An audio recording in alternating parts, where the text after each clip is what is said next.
Det er nemlig tit det sker, jeg ikke skælder ud eller raser mere. For hver gang når det lige før, så bliver jeg bange, som om jeg ikke tør. Ej kammerat, du må lære at stå selv, det er dit eget valg. Det er vragl og vælg. Dit liv er ikke nogen salgskontrakt, hvor du sælger dig selv og ingenting for sagt. Du må give noget af dig selv, uden at regne med tak til gengæld.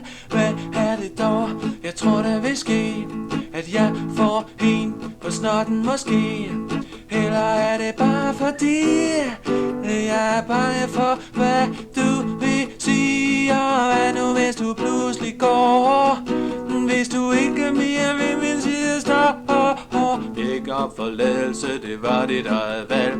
En undskyldning er bare en følelse til salg. Drop det skulle jeg aldrig have sagt dig. At det, du er bange for din elskedes foragt.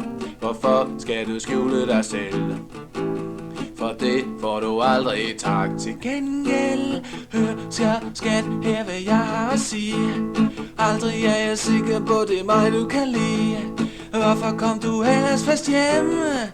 Sidste fredag skide fuld 5:00. Og tit går jeg mange dage og tænker, hvorfor siger hun det, hun lige sagde. Jeg bed ikke om forladelse, det var dit eget valg. En undskyldning er bare en følelse til salg. Drop det skulle jeg aldrig have sagt dig. At det, du er bange for din elskedes foragt. Hvorfor skal du skjule dig selv? For det får du aldrig tak til gengæld.